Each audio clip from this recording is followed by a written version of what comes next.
The air on KL-17 tasted of copper and old fear. 46 cadets materialized in a staggered formation across a clearing of violet ferns, each one armed with nothing but a standard-issue survival blade and a single canteen of water. Above them, the sky churned with bruised clouds, and somewhere deep in the jungle, something with too many legs shrieked. Commander Gel of the Vrixian hegemony watched from the observation deck of the orbital Proctor station, his 3 hearts beating a steady, clinical rhythm. Beside him, a dozen alien instructors monitored vitals, neural load, and adrenaline spikes. This was the Deathworld test, the most brutal simulation ever designed. In its 40-year history, only 2 cadets had completed it without requesting early extraction. "Begin Phase 1, Gel said. "Release the apex predators." On the screen, the cadets scattered. A Thraxian soldier, 8 feet of scaled muscle, immediately took charge, barking orders in a guttural frequency. A pair of silicoids burrowed into the soil, their mineral bodies vibrating with fear. A feathered Aviri cadet collapsed to her knees, weeping as the simulation's furor latched onto her deepest trauma, the memory of her flock being culled by predators.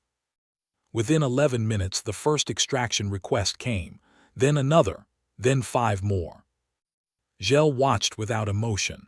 This was the culling. The weak would break, the strong would endure. That was the law of the galaxy. Then his gaze landed on Cadet 47. She was human. Her file had arrived with a single notation from a backwater colony world called Vestal 9, which orbited a dying star. Her species, Homo sapiens, had been classified as Tier 3 sentients, barely spacefaring with a reputation for reckless endurance and inexplicable luck. She was 19 standard cycles old, orphaned, no military family, no augments. And she was yawning. Gel leaned forward, zoom in. The camera focused on Lyra Venn. She stood at the edge of the clearing, her dark hair tied in a loose knot, her brown eyes scanning the tree line with an expression that was not fear, not calculation, but something closer to recognition. She looked at the razor-toothed fern stalks, the shimmering toxin clouds rising from geothermal vents, the distant shape of a mantis beast dragging a carcass through the undergrowth. And she yawned again. "Is she bored?" whispered a Krill Proctor. The Thraxian Alpha Cadet charged toward a ridge, screaming a war cry. A pack of razor jaws, 6-legged, tooth-studded nightmares, burst from the ferns and tore his armor to shreds. He was extracted mid-scream, his neural signature spiking into seizure territory. Lyra didn't even flinch. She crouched, picked up a handful of soil and sniffed it. Then she looked at the wind direction, checked the shadow angles through the canopy and began walking, not away from the screams but toward them. Gel's claws dug into his armrest. "She's heading straight for the apex nest." "Extract her now," a proctor urged. "No," Gel's voice was quiet. "Watch." Lyra moved through the jungle like water through cracks. She didn't run. She walked, purposeful, unhurried, her boots placing each step exactly where the undergrowth was thickest to mute sound. When a razor jaw rounded a mossy boulder, she didn't raise her blade. She held up her empty hands, tilted her head, and exhaled slowly. The beast froze. On the observation deck, no one breathed. Lyra took a single step forward, then another. She reached into her ration pack, pulled out a strip of dried protein, and tossed it gently toward the predator. The razor jaw sniffed, then ate. Then it lay down. She walked past it without looking back. Gel's second heart skipped a beat. What in the void? The canopy opened into a crater. At its center, the apex predator, a 40-foot mantis beast with scythe limbs and eyes like black suns, was feeding on the extracted remains of 3 cadets. Its mandibles dripped with simulated gore. Lyra stopped at the crater's edge. She looked down at the monster. She looked at her canteen. She looked at the sky. Then she sat down on a rock, crossed her legs, and began unwrapping her second ration bar. "I've got time," she said to no one. The night cycle here is only 6 hours, Earth's is 12. Gel slammed his fist on the console. What is she doing? Lyra tilted her head toward the sky, toward the hidden cameras, and she smiled. It was not a warm smile. It was the smile of someone who had already survived worse than anything a simulation could invent. The mantis beast turned, its mandibles clicked, the jungle fell silent. And Lyra Venn took a bite of her ration bar. "Hook, you call this a deathworld," she said around the mouthful. "Back home we call it Tuesday." The mantis beast lunged. Lyra didn't move. In the observation deck, a silicoid proctor emitted a high-frequency shriek of alarm. Commander Gel's claws gouged grooves into the armrest. On every other screen, the remaining 44 cadets were either extracting or curled into fetal positions, their neural implants pumping sedatives directly into their bloodstreams. But on Lyra's feed, something impossible happened. The mantis beast stopped. Its side limbs hovered 1 inch from Lyra's throat. Its mandibles trembled. Its black, multifaceted eyes reflected a girl who was still chewing, still sitting cross-legged, still utterly unimpressed. She swallowed, "Good boy." And she held out her hand. Not in surrender, not in supplication, the same way a human might offer an apple to a horse.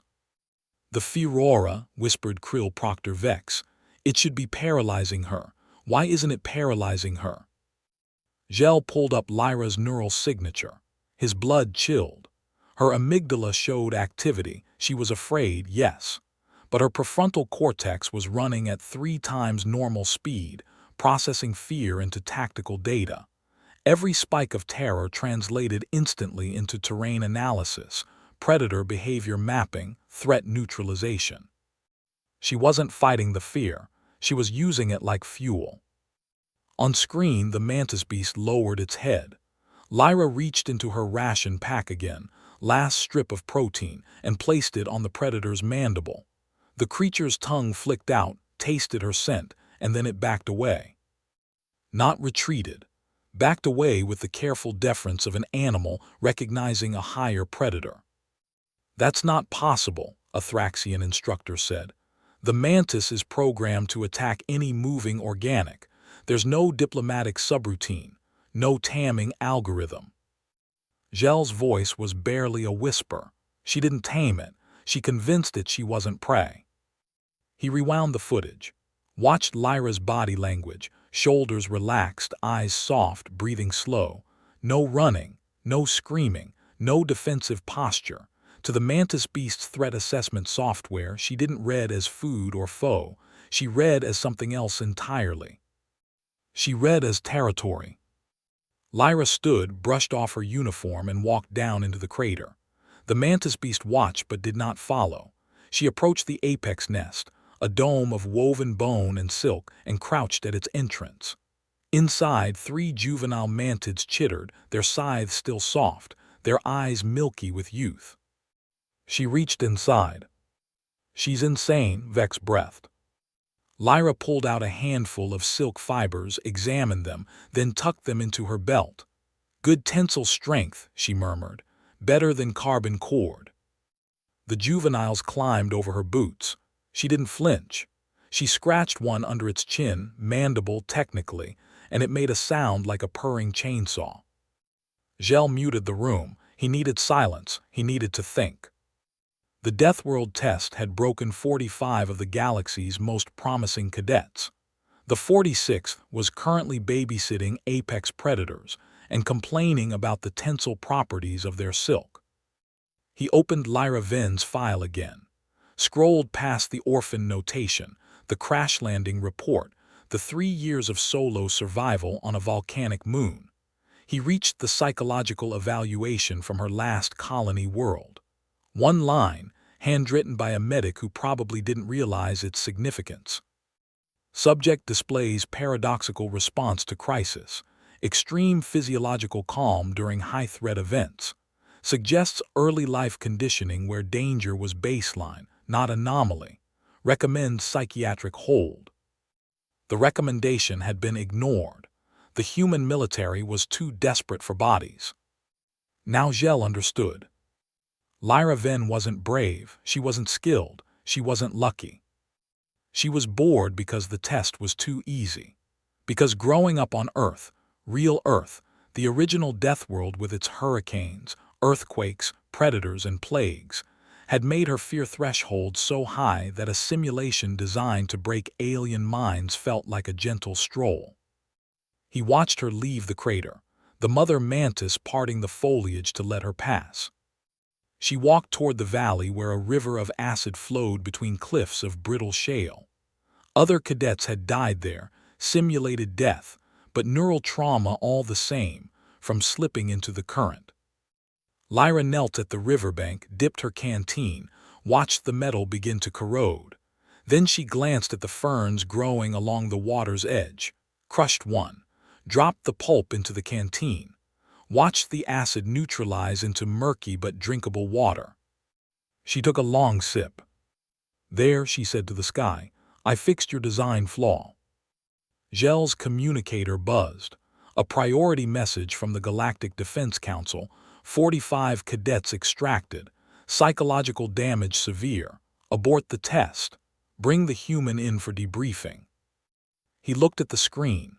Lyra had found a cave, was building a fire using friction from her blade and a piece of flint, and was roasting one of the razor jaws she'd befriended earlier. Not a trophy. Dinner. She caught a fish from the acid river, a species no one had cataloged because no one had survived long enough to fish, cooked it on a flat rock, and ate with the quiet efficiency of someone who had eaten worse. Then she lay down, used her pack as a pillow, and closed her eyes. Her heart rate, 62 BPM. She was going to sleep. In a death world, surrounded by predators, in a simulation that had broken 45 of the best. Gel turned to his proctors. "She's not surviving the test." They stared at him. "She's insulting it." Hook, Lyra's eyes opened. She looked directly at the hidden camera again, and she spoke clear and low. "You forgot the ion storms in the night cycle. Earth gets those weekly. Add them. I'm bored." The first extraction pod arrived at hour 6. It carried the Thraxian Alpha, whose neural buffer had fried from terror. He was sedated, drooling, his armored scales flacking off from stress hormone overload. The medics carried him away without a word. The second pod came at hour 8. A silicoid cadet had crystallized, literally turned her body into inert mineral, as a final evolutionary defense. She would take weeks to reconstitute. By hour 12, 18 pods had returned. By hour 24, 43. Commander Gel stood in the extraction bay, watching the stretchers roll past. The air smelled of ozone, fear sweat, and the metallic tang of simulated injuries becoming real trauma. A krill cadet clawed at his own face, screaming about the eyes in the trees.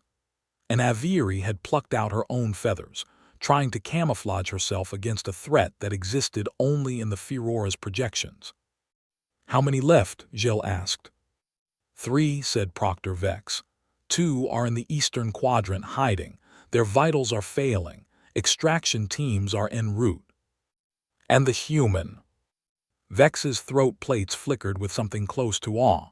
"She's in the central caldera. She built a shelter. She's weaving." Weaving. They pulled up the feed. Lyra Venn sat cross-legged inside a domed structure made of bone ribs and mantis silk, the weave so tight that thermal imaging barely penetrated.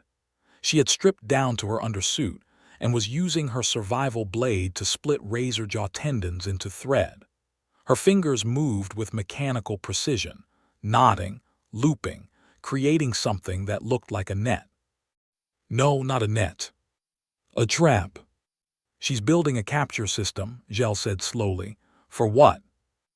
On cue, the ground shook. The caldera's floor split open, and from the fissure emerged the simulation's final boss, a creature the proctors had codenamed Terror Prime. It was 30 meters of chitin and rage, with tentacles that emitted the Furora directly into any nervous system within a kilometer. It had been designed to be unbeatable, an object lesson in humility. Lyra looked up from her weaving, finally.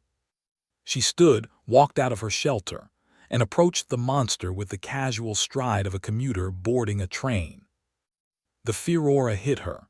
Her vitals spiked, heart rate 130, cortisol flooding, pupils dilating. For 3 seconds she froze, her breath caught, her hands trembled. Then she closed her eyes. On the observation deck, Gel saw her neural pattern shift. She wasn't fighting the aura. She wasn't surrendering to it. She was greeting it like an old enemy. Her brain recognized the fear and then archived it, filed it away, made it normal. Her heart rate dropped to 90, then 75, then 68. "That's not biologically possible," Vex whispered. Lyra opened her eyes. She was smiling again, that terrible, familiar smile. She walked under the monster's shadow, directly into the epicenter of its aura, and began laying her woven trap across the fissure. The beast tried to swat her. She sidestepped. It tried to bite. She ducked.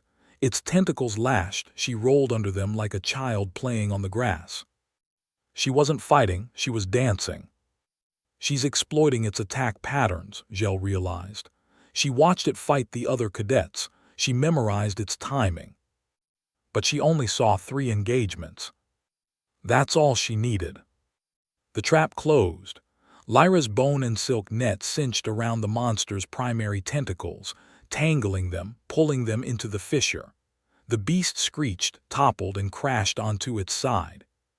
Lyra walked up to its head, placed her hand on its chitinous brow, and leaned close. "You're not scary," she said. "You're just loud." She turned her back on it and walked toward the extraction point, not because she was done, but because the simulation had run out of challenges. Behind her, Terra Prime thrashed, broke free, and charged. She didn't look back. At the extraction point, a pod descended. Lyra stepped inside, sat down, and strapped herself in. Her face was calm, her breathing steady. She smelled of smoke, predator musk, and her own dried sweat. The pod doors closed. On the observation deck, Gel received a final report. Cadet 47, test completed. Time, 97 hours. Threat encounters, 234. Injuries, minor abrasions and mild dehydration. Psychological status, stable. Notes: subject described test as relaxing and requested permission to attempt the simulation on hard mode. He read the note 3 times. Then he ordered a full physical extraction. He needed to see her face to face. He needed to understand what kind of species produced a 19-year-old girl who walked through a nightmare and yawned. When the pod docked, the hatch hissed open. Lyra stepped out, stretched, and looked around the gleaming white corridor of the Proctor station with an expression of mild disappointment. "That's it?" she asked. Gel stood in front of her, his 7-foot frame casting a shadow over her small, scarred figure. He had killed 94 sentients in honorable combat. He had commanded fleets. He had looked into the eyes of Deathworld predators and made them flinch. But when Lyra Venn looked up at him, he felt something he had not felt in 30 years. Uncertainty. "The test is over," he said. "You passed." "Passed?" She tilted her head. "Commander, I didn't even try hard." She walked past him toward the mess hall. Hook, behind her, Gel's communicator buzzed. A galaxy-wide alert flashed across the screen. Extinction level threat DETCTED. Hive mind XYLOS confirmed. All military ASSETS prepare for total war. And beneath it, in smaller text, note: only species with historical Deathworld survival records recommended for frontline deployment. Gel looked at the list of such species. Humans were the only ones still alive. The mess hall fell silent when Lyra walked in. 45 broken cadets sat at scattered tables, most still wearing neural dampeners, their eyes hollow. They flinched at every sound. A Thraxian wept into his nutrient paste. A silicoid hummed a mourning frequency. The fear aura had been shut off, but its echoes lived in their nervous systems, replaying every nightmare on a loop. Lyra grabbed a tray, loaded it with protein bricks and synthetic fruit, and sat down at the center table as if nothing had happened. "Mind if I join you?" The two cadets already sitting there, a Vrixian female and a reptilian Sauron, stared at her like she was the monster. "You're the human," the Vrixian whispered. Lyra, she bit into a protein brick. "Yeah. You stayed in there for 97 hours. 97 felt shorter," she chewed thoughtfully. "Good simulation, though. The fluorotoxicity match was impressive.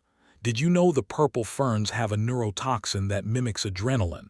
That's why everyone was panicking, not just the aura, the air itself." The Sauron's tongue flickered. "How are you not broken?" Lyra paused. For a fraction of a second her mask slipped. Her eyes went somewhere else. A crash site, a volcanic night, a child alone with nothing but a damaged emergency beacon and the sound of things moving in the dark. Then the mask returned. "Practice," she said. Commander Zhel entered, his scales flushed with urgency. He crossed the mess hall in 7 long strides, grabbed Lyra's arm and pulled her to her feet. "You're coming with me." "Can I finish my brick?" "No." He dragged her through a series of secure corridors, past armed guards who saluted crisply, into a war room filled with holographic displays.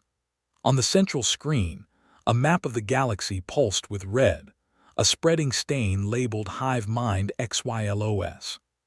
"Sit," Zhel ordered. Lyra sat. She looked at the map. Her expression didn't change. "Do you know what that is?" he asked. "A hive mind, extragalactic, consumes biomass and converts it into more drones. We had something similar on Earth, termites." Zhel's jaw tightened. "Termites do not consume planets." "Ours didn't have warp drive." She leaned forward, suddenly focused. "How fast is it spreading?" "It's already taken 14 colonies. Our weapons are ineffective.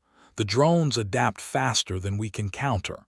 Standard military tactics fail because there's no command node to target. It's a distributed intelligence. You kill 1 million drones, it births 2 million. Lyra nodded slowly.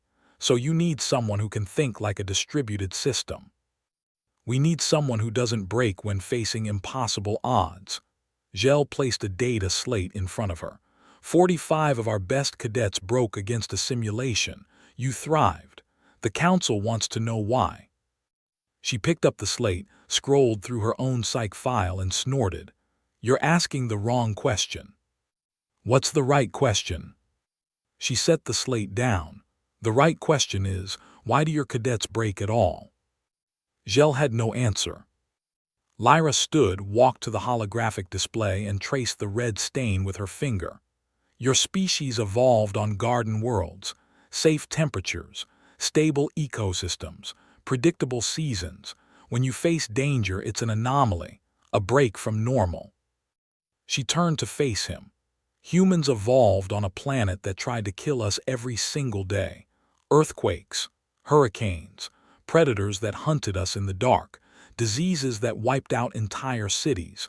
We didn't survive because we were strong. We survived because we learned to be bored by danger." Bored. Adrenaline burns out, fear exhausts, but boredom is sustainable. You can be bored for years. She smiled without warmth. "That's why I didn't break, Commander, because the test wasn't hard. It was Tuesday." A junior officer burst into the room. "Sir, Xylo's drones have entered the Kale system. Estimated arrival 6 hours." The room went cold. Zhel looked at the map, then at his military assets, scattered, depleted, unprepared. Then at Lyra Venn, a 19-year-old human girl who had just spent 4 days in a Deathworld simulation for fun. "You said you didn't try hard," he said quietly. "I didn't. What would happen if you did?" Lyra's eyes met his. For the first time, something behind them shifted, not fear, not excitement, but a deep, ancient recognition. The same look a wolf gets when it smells blood. "You don't want to know," she said. Hook, the proximity alarm blared. On the screen, a Xylo scout ship entered orbit. Lyra watched it land, then turned to Gel with a predator's stillness. "But you're about to find out." Xylo's scout ship touched down in the Proctor Station's main hangar bay with a wet, organic crunch. It was not made of metal. It was made of flesh, pulsing chitin, weeping membranes, and clusters of glowing eyes that blinked in asynchronous rhythm. The station's defense turrets opened fire. Plasma rounds tore through the ship's hide, but the wounds healed instantly, birthing new armor plates from the weeping wounds. Drones spilled out, six-legged, razor-mandibled, their bodies studded with sensory organs that tasted fear in the air. "Seal the hangar," Gel roared. Too late, the drones were already in the corridors. Lyra didn't run. She stood at the observation window overlooking the hangar, watching the chaos with clinical detachment. The station's security team, 40 armed soldiers from a dozen species, engaged the drones with plasma rifles and kinetic barriers. They killed 12 drones. Then the drones adapted.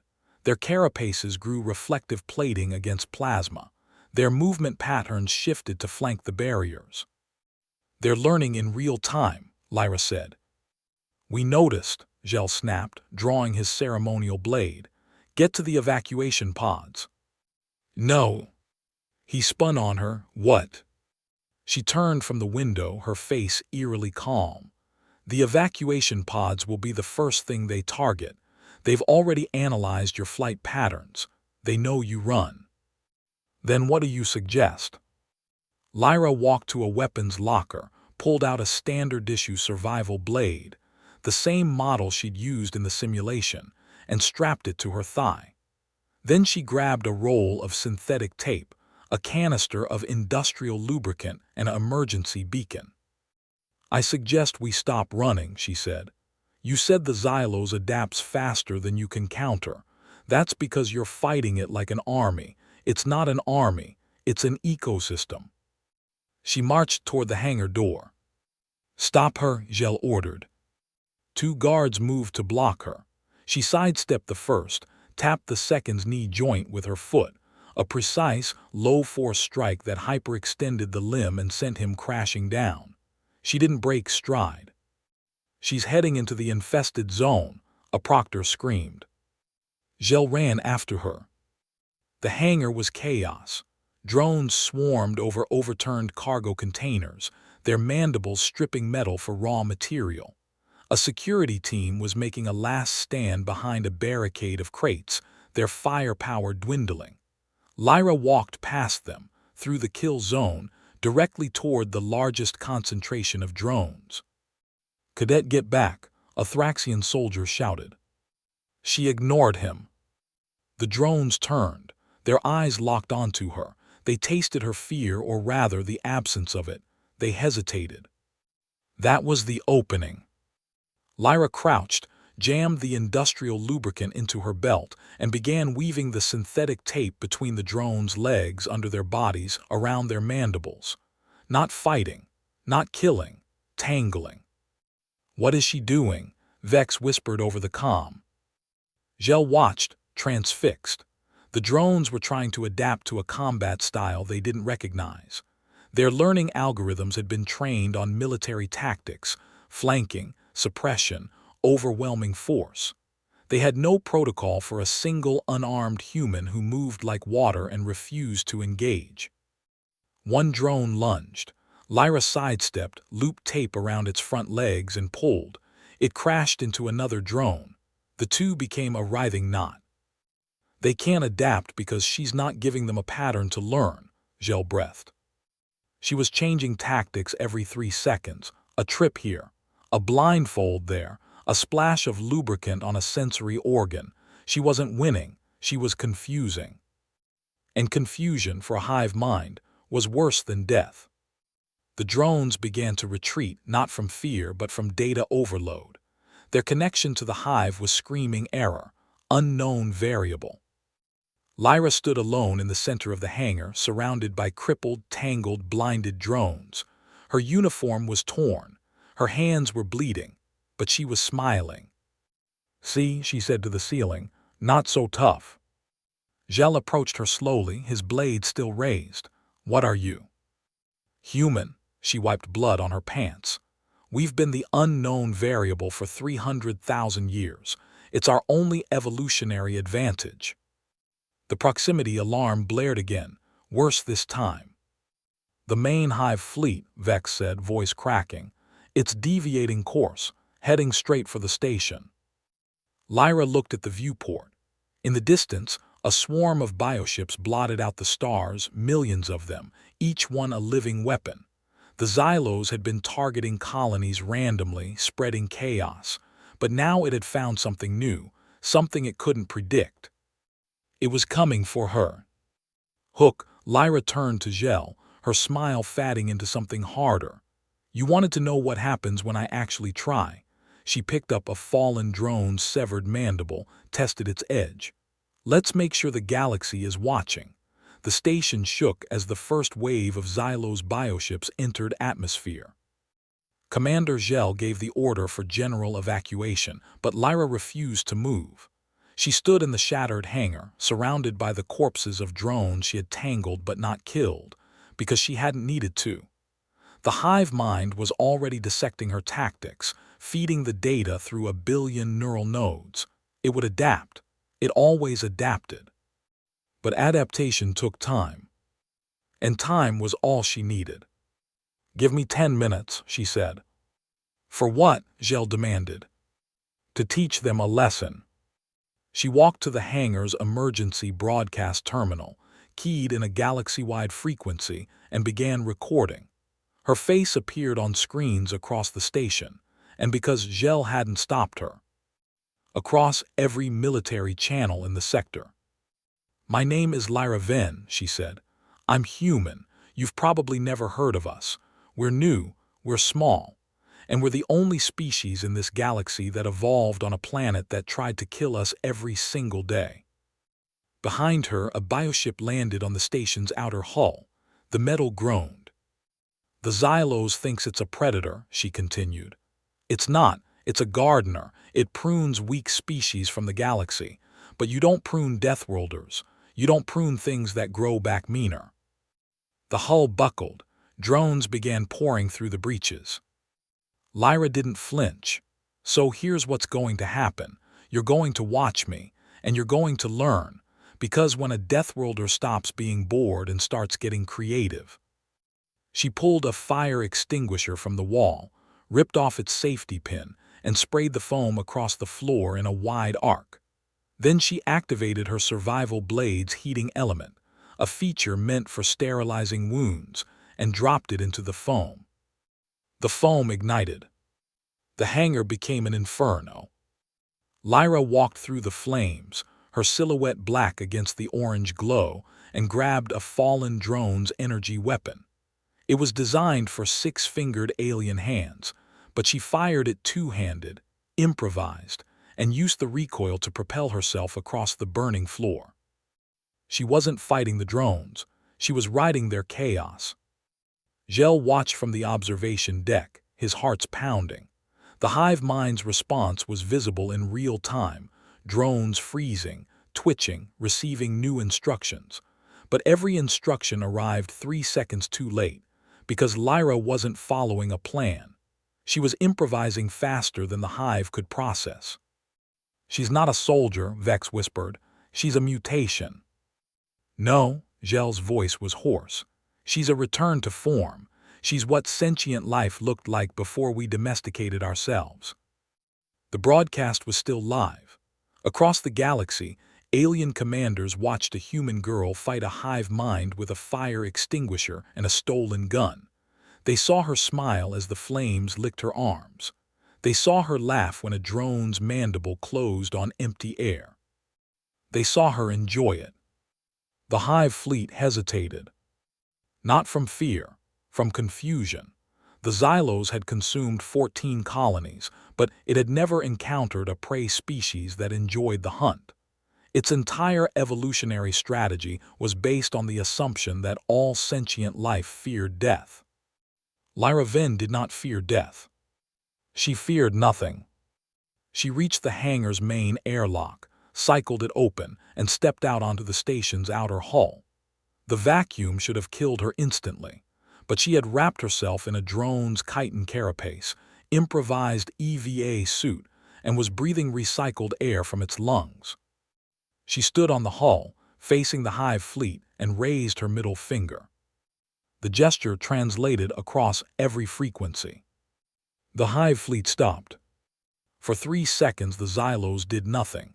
No attacks, no adaptation, no movement. It was processing a data point that should not exist, prey that does not behave like prey. Then the fleet turned and retreated. Not because it was defeated, because it was uncertain. And uncertainty, for a hive mind, was existential poison. Lyra climbed back inside, collapsed onto the burning floor, and stared at the ceiling. Her skin was blistered. Her lungs were scorched. She was going to need skin grafts and weeks of recovery.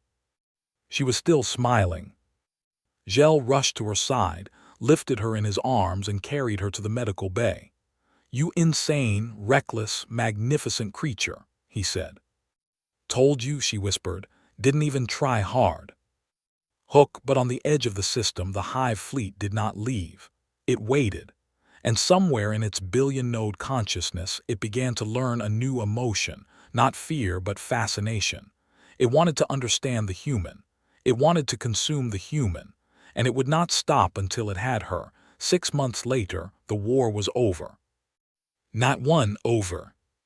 The Xylos had not attacked another colony since Lyra Venn stood on that hull. Instead, it had withdrawn to the galactic rim, building something in the darkness, something massive, patient, and waiting. Military analysts called it a siege structure. Lyra called it a timeout corner.